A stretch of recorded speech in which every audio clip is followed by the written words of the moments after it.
présentation. Je tiens à remercier également le laboratoire GSCAN pour leur soutien. Et sans trop tarder, nous allons passer à la deuxième présentation qui est sur les incidentalomes surrénaliens et qui sera présentée par professeur Guichrat, qui est professeur assistant à la faculté de médecine et de pharmacie de Oujda. À vous la parole. Merci professeur Rifai. Je suis ravie d'être parmi vous aujourd'hui dans ce 47e congrès de l'ASMEDION. Il m'a été demandé de vous parler aujourd'hui des actualités des incidentalomes surrénaliens. Et on va se baser pour répondre à cette question sur les dernières guidelines de la Société européenne d'endocrinologie publiées en 2023.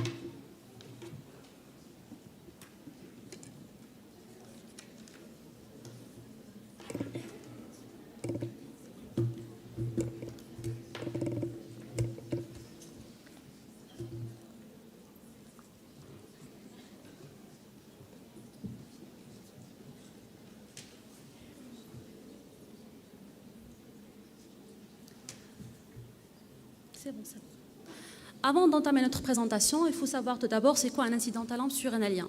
Il correspond à toute masse surrénalienne de 1 cm ou plus découverte fortuitement lors d'un moyen d'imagerie qui est le plus souvent un scanner, qui est non motivé par l'exploration d'une pathologie surrénalienne. Ça peut être soit une symptomatologie digestive, urologique, pulmonaire ou des lombalgies. Et donc, cette définition va exclure toute masse surrénalienne découverte dans le cadre d'un syndrome héréditaire exposant à des masses surrénaliennes, comme le cadre de néoplasie endocrinienne multiple de type 2, la NEM2, ou bien dans le cadre des masses surrénaliennes découvertes lors de l'évaluation des tumeurs extra-surrénaliennes. Parlons un peu d'épidémiologie. Je vous présente cette étude de cohorte étalée sur 23 ans, portant sur 1287 patients. Et regardez, lorsqu'ils ont...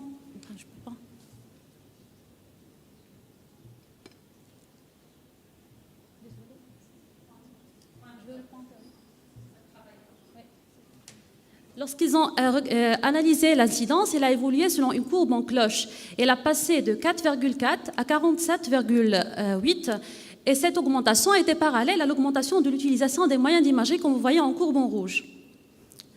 En analysant cette incidence en fonction de l'âge, ils ont objectivé que la tranche d'âge au-delà de 40 ans présente la valeur maximale d'incidence des incidentalomes surrénaliens. Alors, des variations mineures étaient objectivées chez les patients moins de 40 ans. Concernant le sexe, comme vous voyez, les incidentalomes surrénaliens peuvent toucher les hommes comme les femmes sans différence significative. Pour la prévalence, elle aussi, elle varie en fonction de la source des données, qui peut être soit des séries d'autopsie, des séries de chirurgie ou de radiologie. Et pour les séries d'autopsie, la prévalence peut aller jusqu'à 8,7%. Et en se basant sur les données de la radiologie et surtout avec les nouvelles générations des moyens d'imagerie, cette prévalence peut aller jusqu'à 5%. Quand on voit un peu ces tumeurs peuvent correspondre à quoi, dans jusqu'à 85% des cas, il s'agit d'une hyperplasie macronodulaire des surrénales bilatérales ou bien des adénomes dérivant de la corticosurrénale. Et le plus souvent, il s'agit des adénomes non fonctionnels, comme ils peuvent sécréter le cortisol ou à moindre degré l'aldostérone. Comme ils peuvent correspondre à des tumeurs bénignes comme le myélolipome ou être dérivés de la médulosurrénale dans le cadre de phéochromocytome, sans oublier qu'il peut s'agir d'une lésion maligne dans le cadre d'un carcinome cortico-surrénalien ou bien évidemment lors d'une métastase d'une tumeur extra-surrénalienne. Après avoir découvert cet incidentalampe surrénalien, deux questions classiques se posent. S'agit-il d'un incidentalampe surrénalien bénin ou malin? Et s'agit-il d'un incidentalampe surrénalien sécrétant ou non? Pour répondre à ces deux questions, nous allons analyser ensemble les dernières guidelines de la Société européenne d'endocrinologie 2023. Pour différencier les tumeurs surrénaliennes bénignes et les tumeurs surrénaliennes malignes, nous utilisons en pratique courante 3 moyens d'imagerie. La TDM surrénalienne, qui est le plus souvent suffisante lorsqu'il est bien faite.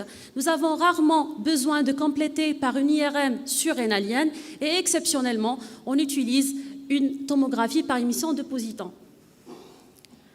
Pour le premier moyen d'imagerie, qui est la tomodensitométrie, il est recommandé d'utiliser un scanner surrénalien non injecté comme l'examen de première intention pour évaluer la malignité des incidentalomes surrénaliens. Il faut que votre radiologue vous précise certains critères, à savoir la taille de la tumeur, la densité spontanée en unité de Hounsfield-UH et le washout absolu et relatif. Maintenant, concernant le premier critère scanographique qui est la densité spontanée. Selon les recommandations, une masse surrénalienne est bénigne lorsque son aspect est homogène et sa densité spontanée est inférieure à 10 UH. Pourquoi? Lorsqu'ils ont vu les grandes méta-analyses qui ont analysé les lésions plus de 10 UH, ils ont trouvé que la sensibilité pour la détection de la malignité était supérieure à 100%, alors que la spécificité était faible. Ceci va signifier que les patients présentant une lésion avec une densité spontanée moins de 10 UH ne sont jamais malignes, mais les lésions avec une densité spontanée plus de 10 UH peuvent être bénignes. Et c'est le cas dans cette étude. Comme vous voyez dans la fourchette de densité spontanée entre 10 et 19 UH, nous avons presque de 98% des lésions étaient bénignes. Et plus qu'on augmente dans la densité spontanée au-delà de 20 UH, le risque de malignité va devenir plus important. Ceci indique l'importance de bien analyser cette densité spontanée. Maintenant, pour le deuxième critère scanographique qui est le washout et qui est indiqué surtout dans les lésions avec une densité spontanée plus de 10 UH. Comme vous le savez tous, dans les anciennes recommandations de la Société européenne d'endocrinologie en 2016, on parle d'une lésion bénigne lorsque son washout absolu est supérieur à 60% et le washout relatif supérieur à 40%. Mais dans la littérature, en analysant l'exactitude de ces seuils, ils ont mal classé plusieurs lésions. Et je vous donne l'exemple de cette lésion. Dans l'image A, on a une image scanographique non injectée avec une densité spontanée supérieure à 10 UH. L'image B, c'est une image scanographique au temps veineux. L'image C, c'est une image scanographique 15 minutes après l'injection du produit de contraste. Le washout absolu, il est calculé à 78,3% et relatif à 57,7%. Au terme de cette lecture, on est devant, bien évidemment, une lésion bénigne. Mais, comme vous voyez ici, à l'histologie, il s'est avéré qu'il s'agit d'une métastase surrénalienne. Dans le même cadre, je vous expose cette étude portant sur 216 patients ayant bénéficié d'un scanner surrénalien avec étude du washout en cas de lésion avec une densité spontanée supérieure à 10 UH. Et le diagnostic définitif de ces lésions était porté par l'histologie. Lorsqu'ils ont analysé les lésions en fonction des anciens seuils de washout, ils ont trouvé qu'à peu près 36% des lésions ont été mal classées. C'est pour ça qu'il a été décidé de revisiter ces valeurs seuils. Et dans la même étude, ils ont appliqué des valeurs optimisées de washout. Ils ont choisi un washout relatif de 58%. À ce moment-là, ils ont arrivé à reconnaître toutes les tumeurs malignes. C'est pour ça, dans les nouvelles guidelines de la Société européenne, il a été suggéré d'utiliser le seuil de washout relatif de 58% pour détecter les tumeurs malignes. Mais comme vous voyez, la spécificité elle est faible, donc elle nécessite plus de validation. Arrivant au troisième critère diagnostique qui est la taille tumorale, comme vous savez tous, dans les anciennes guidelines, on parle de seuil de suspicion de malignité concernant la taille de 4 cm. Mais lorsqu'ils ont analysé la précision diagnostique de ce critère, elle était vraiment faible. Comme dans cette étude, qui ont vu seulement ces lésions ayant une taille supérieure à 4 cm, regardez, la prévalence de la malignité était que de 31%, alors que 47% des lésions étaient bénignes. Et même avec une taille tumorale supérieure à 6 cm, la sensibilité, la spécificité était faible, même que les valeurs prédictives positives et négatives. Raison pour laquelle il a été recommandé dans les nouvelles guidelines de retirer ce critère de seuil de taille. Arrivant au deuxième moyen d'imagerie, qui est l'IRM par résonance magnétique, l'IRM surrénalienne n'est pas un examen de première intention. Vous le savez tous, c'est un examen qui est indiqué en cas de contre-indication au scanner, chez la femme enceinte, chez les enfants et en cas d'insuffisance rénale. Le critère diagnostique repose sur l'analyse du déplacement chimique à l'IRM et la perte d'intensité du signal entre les images en phase et hors phase témoigne de la bénignité comme vous voyez dans cette image. Maintenant, concernant le troisième moyen d'imagerie, qui est la tomographie par émission de positons en 18F2 désoxydé cortisol, elle est indiquée exceptionnellement lorsqu'on suspecte une lésion maligne. Deux paramètres sont étudiés, c'est le ratio de captation du FDG par la surrénale et la valeur maximale de captation du FDG par la surrénale. On parle d'une lésion bénigne en l'absence de captation du FDG ou lorsque cette fixation elle est inférieure à celle du foie. Lorsqu'on a vu les grandes méta-analyses étudiant ces deux paramètres, regardez, la sensibilité était vraiment élevée entre les études. Elle arrive jusqu'à 100%. Ceci signifie que les tumeurs malignes sont correctement identifiées. Mais la spécificité, comme vous voyez ici, elle est variable entre les études et elle est faible. Donc, les lésions malignes ne sont pas correctement identifiées. La tomographie par émission de positons, comme les autres moyens d'imagerie, elle a des inconvénients. En plus de son coût élevé, de sa disponibilité, il y a un risque de faux négatifs dans le cadre de certaines métastases, comme les métastases du cancer rénal, de lymphome de bas grade, et de faux positifs dans le cadre des adénomes fonctionnels. Comme vous le savez tous, la tomographie par émission de positons permet la détection des changements métaboliques. Et pour améliorer sa sensibilité et sa résolution spatiale, elle est souvent associée à la TDM. Alors, pour récapituler cette première partie où il y a eu du changement quand même assez longuement discuté, on a comme critère de bénignité dans le scanner une densité spontanée inférieure à 10 UH, un seuil de washout relatif supérieur à 58%, mais qu'on a vu et nécessite plus de validation. À l'IRM, la perte d'intensité du signal entre les images en phase et hors phase témoigne d'une lésion riche en lipides et donc à l'adénome. Et à la tomographie par émission de positons, l'absence de captation du FDG ou une captation inférieure à celle du foie témoigne de la bénignité. Maintenant, qu'en est-il de la biopsie surrénalienne dans l'évaluation de la malignité des acidentalomes surrénaliens? Elle est déconseillée par les nouvelles guidelines. Il n'est indiqué qu'exceptionnellement pour le diagnostic des tumeurs malignes extrasurrénaliennes, des lymphomes et des sarcomes. Et dans ces situations, il faut absolument exclure un phéochromocytome. Par contre, si l'incidentalome surrénalien est susceptible d'être un carcinome cortico-surrénalien, attention, la biopsie elle est vraiment proscrite vu le risque élevé de dissémination de la tumeur, ce qui va empêcher la résection complète. Dans le même cadre, je vais vous présenter cette étude qui a analysé l'impact de la biopsie surrénalienne des patients présentant un carcinome cortico-surrénalien sur la survie globale en les comparant avec les patients qui ont bénéficié d'un diagnostic clinique. Regardez, les patients qui ont été biopsiés ont une survie globale beaucoup plus courte par rapport à ceux bénéficiant d'un diagnostic clinique. Donc, encore une fois, s'il vous plaît, si vous suspectez un carcinome cortico-surrénalien, la biopsie est proscrite. À part les dosages biologiques qu'on connaît nous dans notre pratique courante maintenant, est-ce qu'on dispose des marqueurs biologiques pour détecter la malignité? Dans les nouvelles guidelines, la réponse est oui. Est-ce qu'elles sont recommandées chez tous les patients? La réponse est non. Est-ce qu'elles sont surtout indiquées en cas de masse surrénalienne indéterminée, en cas de signes d'excès d'androgène chez les patients, par exemple l'hirsutisme chez la femme ou bien une gynécomastie chez l'homme, ou en cas d'augmentation significative des hormones sexuelles ou de leurs précurseurs. Ces dosages vont correspondre à quoi? C'est une analyse du profil complet des stéroïdes et de leurs précurseurs sériques et urinaires par spectrométrie de masse en tandem. Dans le même cadre, je vais vous présenter cette étude prospective portant sur 217 patients qui a évalué la précision diagnostique du métabolomique des stéroïdes urinaires pour la détection du carcinome cortico-surrénalien en les comparant avec les autres stratégies d'imagerie qui suspectent la malignité. Les patients recensitionnés ont bénéficié d'un échantillonnage urinaire pour profilage multistéroïdien par chromatographie liquide et spectrométrie de masse. Le diagnostic du carcinome a été confirmé par l'histologie ou en présence d'une grosse tumeur surrénalienne avec un excès de stéroïdes mixtes typiques de carcinome.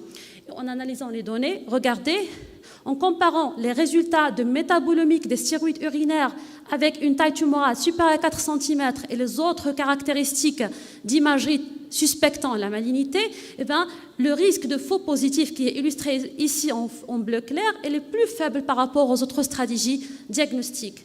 Et même, en rassemblant les patients ayant un risque élevé de carcinome en se basant sur le métabolomique des stéroïdes urinaires avec une taille tumorale supérieure à 4 cm, ce taux de faux positifs a vraiment diminué. Elles ont aussi rassemblé les 3 approches diagnostiques et elles ont obtenu une meilleure détection du carcinome cortico-surrénalien. C'est pour ça qu'il a été suggéré au terme de cette étude d'utiliser les métabolomiques des stéroïdes urinaires en combinaison avec la TDM sans injection pour une meilleure détection du carcinome. Maintenant, après avoir évalué notre incidentalum sur le plan de malignité, on passe à l'évaluation de la sécrétion parce qu'elle va guider la prise en charge thérapeutique. Concernant le phéochromocytome, que disent les recommandations? Il est recommandé de l'exclure en dosant les méthanéphrines et norméthanéphrines libres plasmatiques ou urinaires que chez les patients présentant une masse surrénalienne avec densité spontanée supérieure à 10 UH ou une masse surrénalienne indéterminée, surtout même en l'absence de symptomatologie et surtout si une biopsie ou une ablation de la tumeur est prévue. Maintenant, pour la sécrétion autonome du cortisol, qui est parmi les causes les plus fréquentes d'incidentalum surrénalien, il est recommandé de l'exclure par le test de freinage minute à la dexaméthasone 1 mg chez tout patient présentant un incidentalum surrénalien, quelles que soient les caractéristiques de l'imagerie, sauf chez ceux qui ont une espérance de vie limitée, vu qu'un âge avancé ou bien un mauvais état général. Le diagnostic sera exclu en cas de cortisolémie de 8 heures après freinage minute inférieure à 18 nanogrammes par ml, et chez les patients qui n'ont pas freiné, avec une cortisolémie de 8 heures supérieure à 18 nanogrammes par ml, le diagnostic sera retenu et donc ce patient va bénéficier d'autres examens complémentaires pour éliminer un syndrome de Cushing-Franck et pour confirmer la CTH indépendance. Maintenant, après avoir évoqué la sécrétion autonome du cortisol, il s'avère nécessaire de rechercher les signes de syndrome du Cushing-Franck. S'ils sont absents, il faut rechercher les comorbidités métaboliques potentiellement attribuables au cortisol. Pourquoi? Parce qu'on va désigner deux groupes distincts. En l'absence de ces comorbidités, on parle de SAC, c'est la sécrétion silencieuse autonome du cortisol. Et le deuxième groupe max en présence de ces comorbidités, c'est le syndrome métabolique autonome du cortisol. Pourquoi cette différence entre les deux groupes? Parce que la prise en charge va différer. Le premier groupe ne va pas bénéficier d'une prise en charge spécifique, mais elle doit être surveillée au fil du temps pour voir est-ce qu'ils vont développer ces comorbidités au fil du temps. Et pour le deuxième groupe, il va bénéficier d'une prise en charge spécifique qu'on va voir plus tard. Dans le même cadre, je vais vous présenter cette méta-analyse qui a comparé la fréquence des comorbidités cardiométaboliques entre les patients ayant un adénome non fonctionnel et ceux ayant une sécrétion autonome du cortisol. Et ce, au moment du diagnostic, au cours du suivi, ils vont rechercher l'apparition de nouvelles comorbidités et l'aggravation des comorbidités préexistantes. Et ils ont retrouvé que l'HTA, l'obésité, la dyslipidémie, le diabète de type 2 sont plus répandus dans le groupe MACE, le groupe ayant une sécrétion autonome du cortisol par rapport à ceux ayant un adénome non fonctionnel et sont plus susceptibles de se développer ou s'aggraver au fil du temps dans ce groupe ayant une sécrétion autonome du cortisol. De même, les nouveaux événements cardiovasculaires sont plus susceptibles de se reproduire chez ces patients ayant une sécrétion autonome du cortisol. Raison pour laquelle elle a été suggérée, elle a été recommandée dans les nouvelles recommandations de dépister systématiquement ces comorbidités chez les patients présentant une sécrétion autonome du cortisol. Maintenant, dans le même sujet, elle a été objectivée une association accrue entre la sécrétion autonome du cortisol et le risque de fractures vertébrales qui sont principalement des microfractures, le plus souvent asymptomatiques. Et donc, elle a été suggérée de les dépister au moins une fois au moment de diagnostic en réévaluant les clichés de la TDM déjà réalisés ou en réalisant des radiographies standards ou bien par l'évaluation de la densité minérale osseuse.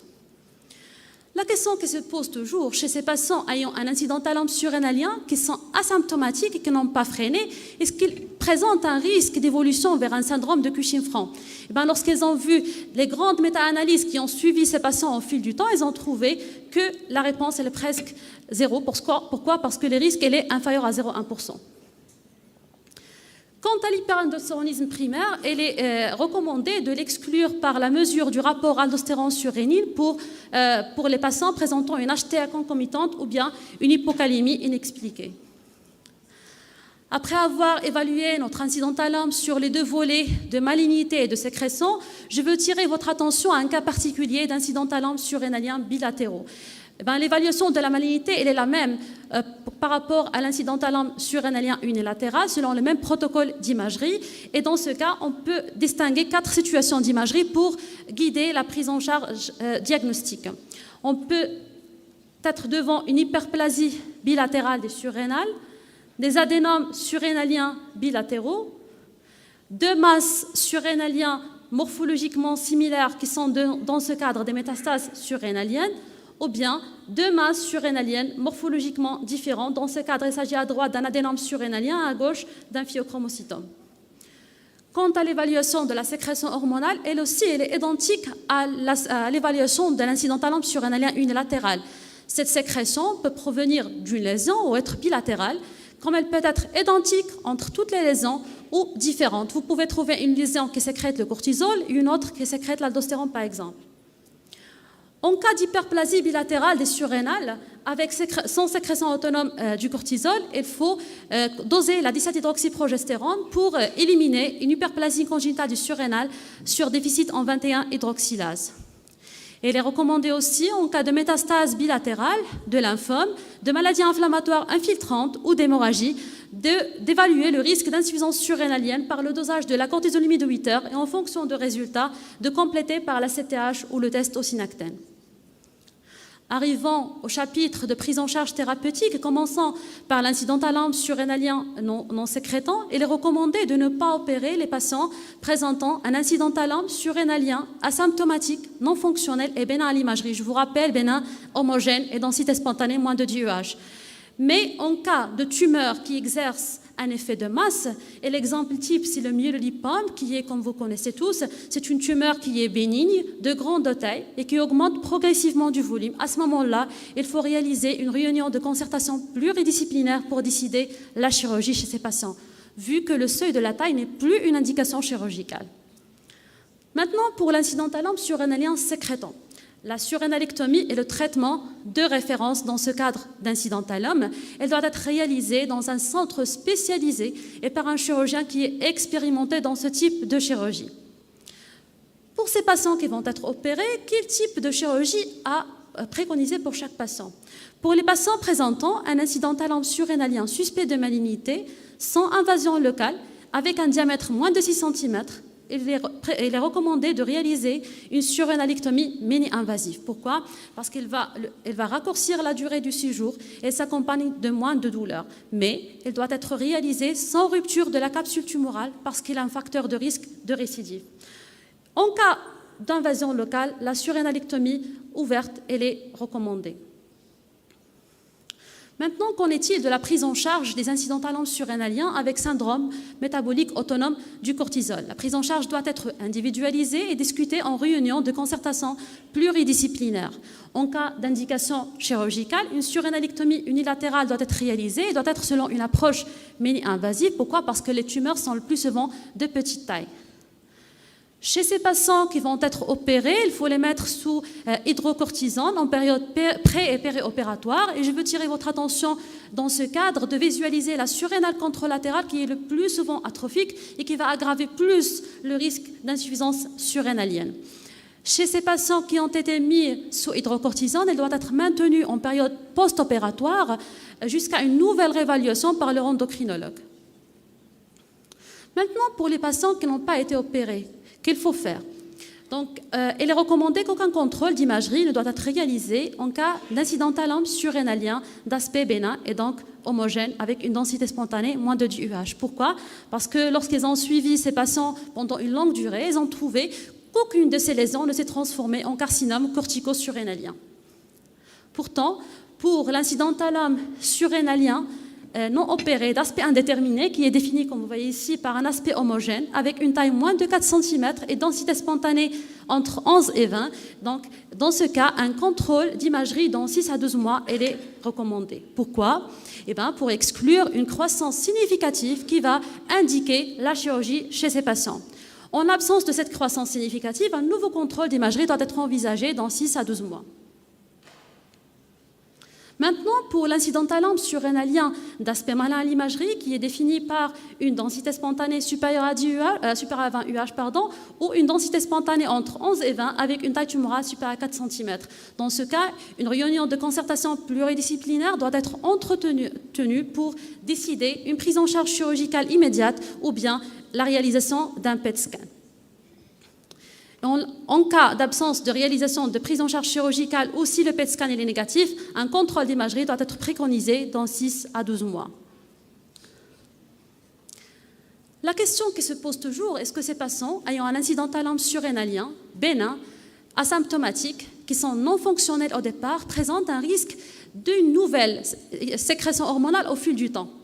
Eh bien, regardez, la réponse, le risque est presque faible. Le risque de développer un syndrome de Cushing est de 0 à 0,6%, de l'hyperaldostéronisme primaire de 0 à 1,6% et du phéochromocytome de 0 à 2,1%. Et il s'agit surtout des patients qui ont déjà des comorbidités au départ. Et concernant la sécrétion autonome du cortisol, comme vous voyez, c'est l'excès hormonal le plus susceptible de se reproduire. Je tiens à vous présenter cette étude qui a porté sur 209 incidents thalame surrénaliens non fonctionnels. Seulement 7 patients ont développé une sécrétion autonome du cortisol au cours du suivi. Et lorsqu'ils ont analysé les caractéristiques de ces patients, ils ont trouvé que le risque de développer de cette sécrétion est le plus élevé en cas de taille tumorale supérieure à 28 mm, en cas d'adénome bilatéral et en cas de taux d'ACTH qui est faible. Mais malgré tout cela, les recommandations disent qu'il ne faut pas contrôler le bilan hormonal chez les patients ayant un incident thalame surrénalien non fonctionnel. Je veux juste tirer votre attention que les American Guidelines gardent toujours le contrôle du freinage minute 2 à 5 ans après, mais la recommandation elle est faible. Les European Guidelines recommandent ce contrôle en cas d'apparition de signes cliniques d'hypersécrétion hormonale ou bien en cas d'aggravation des comorbidités présentes, comme le diabète ou bien l'HTA. À la fin de ma présentation, pour améliorer la précision diagnostique et pour augmenter le niveau d'évidence de certaines recommandations, pour améliorer la prise en charge de nos patients, il faut bien évidemment réaliser des grandes études de cohortes qui sont prospectives avec une longue durée de suivi et surtout de réaliser des essais cliniques randomisés plus solides sur le plan méthodologique. Pour conclure, l'incident thalame surrénalien est de plus en plus fréquent vu l'utilisation courante des moyens d'imagerie. Son diagnostic étiologique est indispensable pour ne pas méconnaître une lésion sécrétante pouvant mettre en jeu le pronostic vital comme le cas de phéochromocytome ou une tumeur maligne dont le pronostic peut être effroyable comme dans le cas de carcinome cortico-surrénalien. Sa prise en charge elle est multidisciplinaire et doit être individualisée. Merci. Merci beaucoup, professeur Bouchrat, pour votre excellente présentation. Vous avez très bien expliquer les nouveautés en matière des incidents thalame surrénaliens, avec les nouveautés concernant les critères qui permettent de différencier les lésions bénignes, malignes, les nouveautés concernant le bilan sécrétoire, la prise en charge thérapeutique et les modalités de suivi. Et je donne la parole à professeur Toulani pour gérer les questions. Donc, je passe la parole à l'audience pour une ou deux questions vu la contrainte de temps. Oui, professeur Belkhadir, s'il vous plaît. Merci beaucoup pour cet exposé extrêmement riche en informations et qui montre aussi l'importance de la question. Et je le rappelle qu'en tant qu'endocrinologue, et même dès qu'une masse est découverte à l'échographie, tout le monde s'affole. Oui. Donc le risque, il est inverse. Moi, je dis, la majorité sont bénins. Oui. Mais, bien sûr, dès qu'il y a une suspicion, la machine doit se mettre en place et la prise en charge, comme vous avez bien expliqué, elle doit être multidisciplinaire entre le radiologue, le chirurgien, l'endocrinologue. L'endocrinologue est au cœur du... Alors, ma question, c'est, comme pour le professeur Caron hier, il insiste beaucoup sur la clinique et le minimum d'exploration. Oui. Dans le cas des incidents thalame, là aussi, il faut un bon sens clinique oui. et le minimum d'exploration, sauf, bien sûr, nécessité ou suspicion. Et donc, ma question, c'est que, comme la majorité sont des adénomes bénins, donc l'important, c'est de rassurer le patient bien ou la patiente, de les suivre. Ça, c'est important. De ne pas leur dire c'est rien, c'est bénin. Dire on suit, il n'y a pas de souci. Moi, je pense qu'il faut annoncer la couleur, mais qu'il faut mettre les gens en confiance, et c'est ce qu'ils demandent. Oui. Alors, ma question, c'est justement vous avez bien insisté sur un point dont je vous remercie beaucoup, c'est l'ATDM est un examen central. Oui. Parce qu'il coûte 4 fois moins cher que l'IRM. Oui. Et donc, l'IRM, elle est indiquée lorsqu'il y a des signes de suspicion. Et pour la surveillance, à long terme, lorsque on est devant un adénome, on a vu à 6 mois, à 1 an, est-ce que l'échographie faite par un bon échographiste, un radiologue, n'est pas suffisante pour suivre, et au cas où il y a une augmentation, une suspicion, à ce moment, on passe aux examens radiologiques plus affinés. Merci, professeur Belkhadir. Donc, pour l'échographie, est peut-être utile surtout pour les grandes masses. Lorsqu'on est devant une petite masse, je pense qu'il est difficile de distinguer la masse surrénalienne. Je pense que le scanner, c'est mieux classé. Mais comme on a vu, pour les adénomes bénins, on ne doit pas faire le suivi. Donc, le suivi, il est arrêté. Merci encore une fois, professeur Bouchrat, pour votre excellente présentation. Une dernière question avant de passer à la troisième présentation.